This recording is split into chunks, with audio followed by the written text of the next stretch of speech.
going into the playlist as Intermission number 2. If you want to see more gameplay, just skip ahead to the next video, because I'm just going to do a quick thought summary of what's gone so far, like I did earlier in the playlist.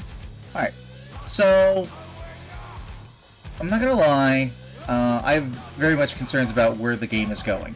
The current save file is listed as me having 61% completion, and I don't know if that means the total interactive of the gameplay, or if it's like the gameplay plus the collectibles, which there don't appear to be almost any except for like spirits.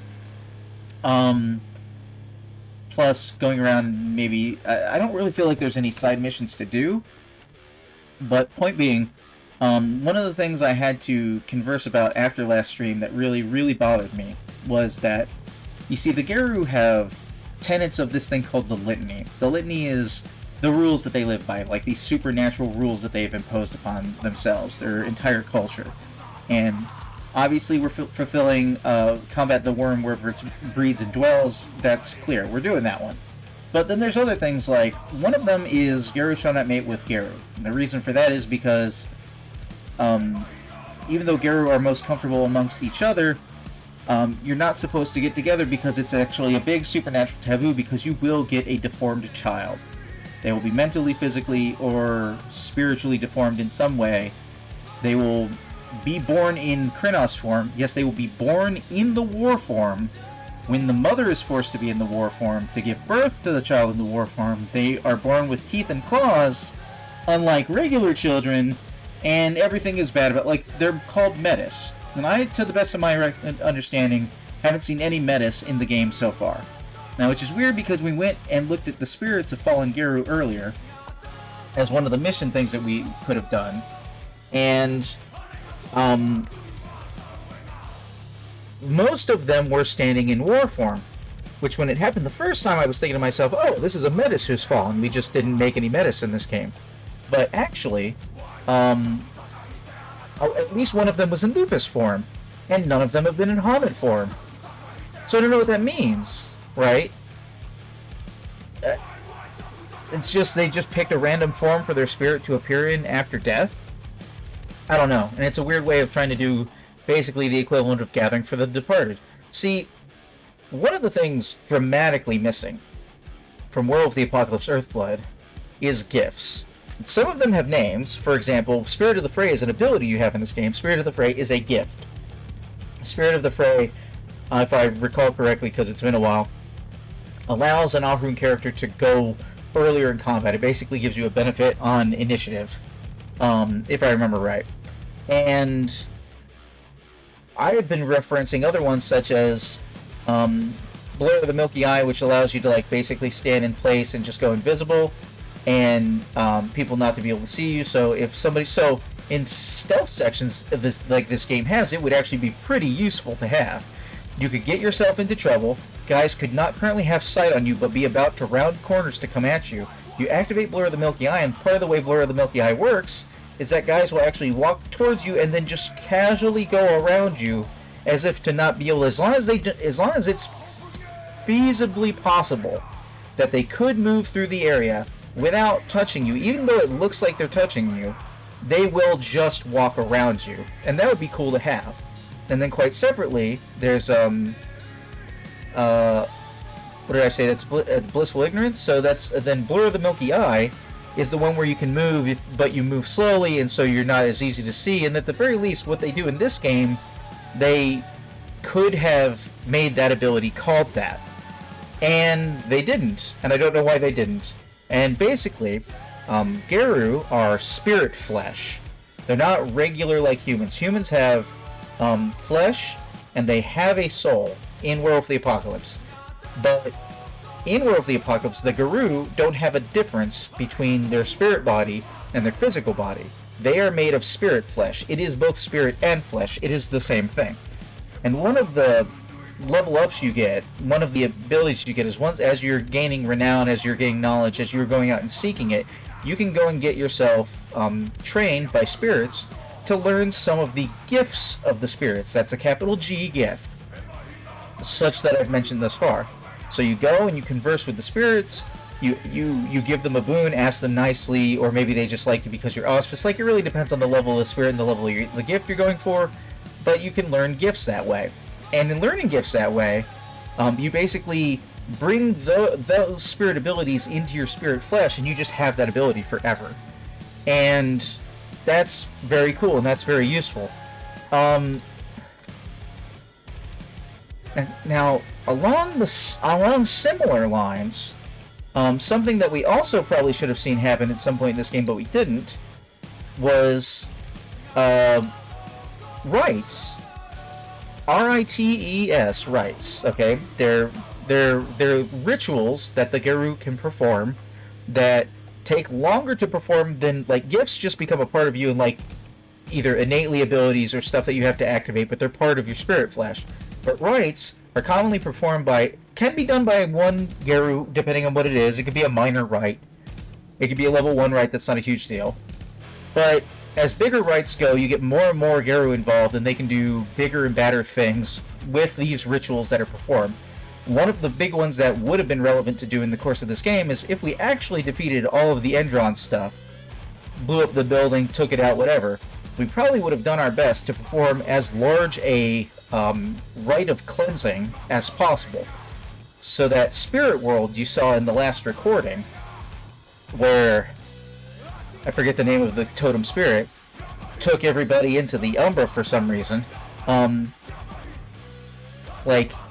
That the spirit world exists, and you got to look out for it. So what you would have done is you would have gone either in the real world or the spirit world. Either would have worked. You would have killed all of the wormy things that remained. You would have hunted down the rest of the building, cleared it all out, done your best to either decimate the building or otherwise, and you would have done your best to basically walk with her shins, that's counterclockwise, around the entire complex, getting as many Geru as possible involved to try and cleanse the land. Now, the problem is that the way they sold it to us in the game doesn't make that very feasible. It's a large building, we didn't destroy it, we just killed people inside of it, and furthermore, we're talking about how the water of the river is all polluted. In-game, the water of that river seems to be running underneath the Cairn. So the Cairn is going to be rotten at the heart, even though in character they're telling us that basically the Cairn is fine, and that now you've dealt with Enron and everything is going to be okay, and you can just move on and leave and go to Nevada and try and rescue your daughter. Don't get me wrong, they wouldn't try and stop a Geru from going after and rescuing their daughter, because, I mean, if it was a danger to the Cairn, which is part of what we're coming back to, if it was a danger to the Cairn, they might. If they thought that losing the one warrior, and even then, a lot of Geru would understand if the one warrior left and went off to go try and save his child. That makes total sense. You don't want to leave anybody behind. You don't want to leave family behind. And kinfolk, if they are not going to have their first change and become Geru, they will still lead to the next generation of Geru, because they will give birth or otherwise breed and lead to family ties that will have more Geru. And because in Werewolf the Apocalypse, for the most part, Geru are born from blood lineages. They aren't, except for BNS, which is a different type of Werewolf the Apocalypse, they aren't bitten and become werewolves as you do in the classic lore. That's also Werewolf the Forsaken, which is still not regular Werewolf the Apocalypse. In any event, oh man. So the Cairn is this spiritual place that, long before it was a Cairn, would have been a more spiritual place. Off in the woods like it is, it probably would have been a place of the wild, a green, a clearing, a place of, spiritual power. Then you plant a Cairn stone there, you perform a rite, the rite of Cairn Awakening, in which you call out all the worm in the area, bitches, I bet you can't take me.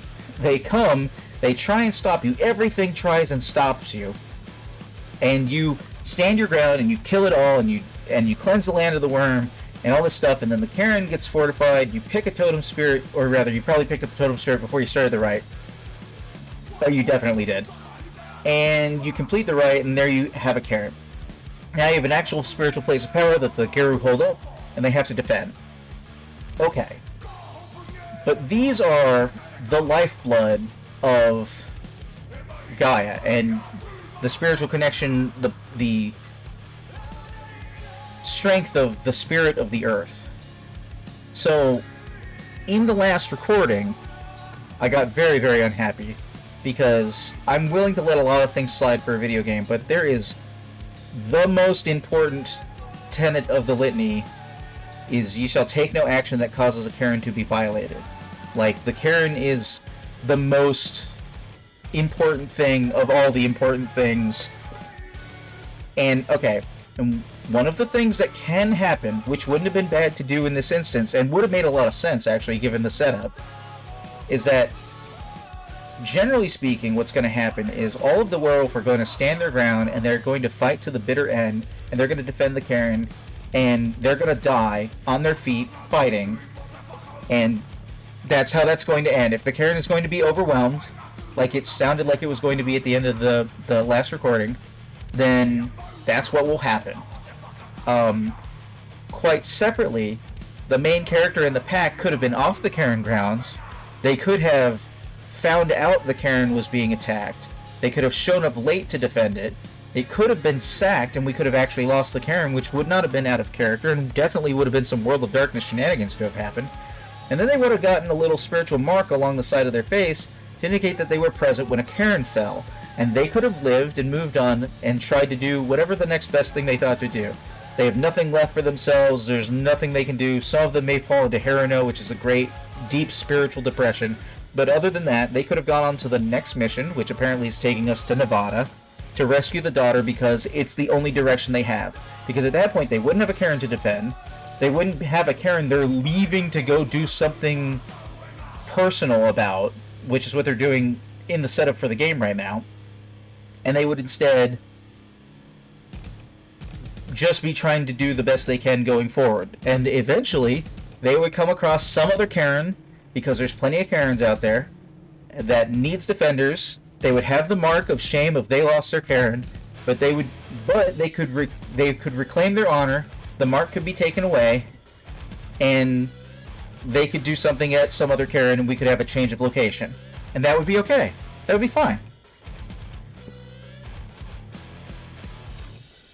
But none of that's happening. I don't know what else to add here for this intermission section. I hope I'm not working myself up to be mad. But I just wanted this to be said somewhere, and I've started trying to think about how I would chop these things up for YouTube, and part of that is figuring out how to differentiate segments that are actually pure gameplay and segments that are like this, commentary, if you will. So, on that note, for anybody watching later on YouTube, I thank you for taking the time to listen to my thoughts.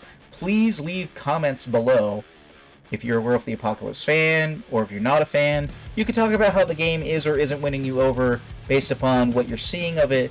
You could talk about other things that I'm sure I just now didn't mention if you know Werewolf the Apocalypse that also hasn't gone through.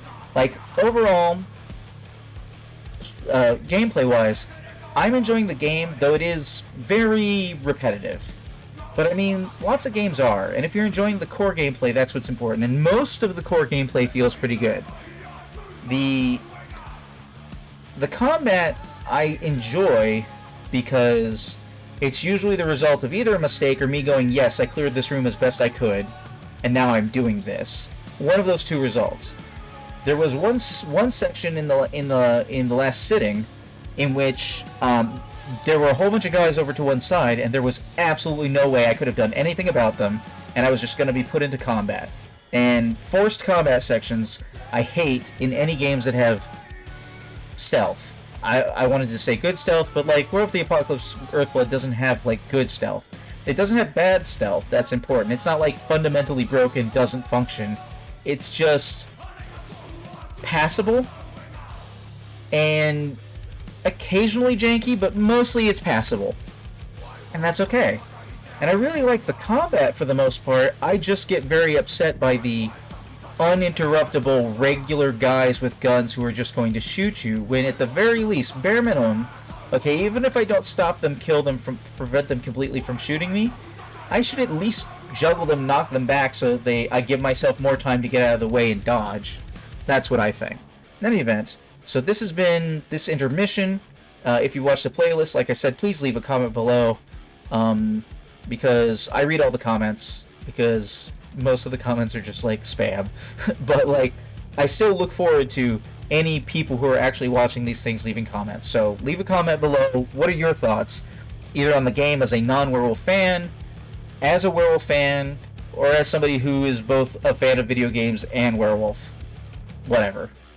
And I will see you in the next recording when I'm actually playing the game.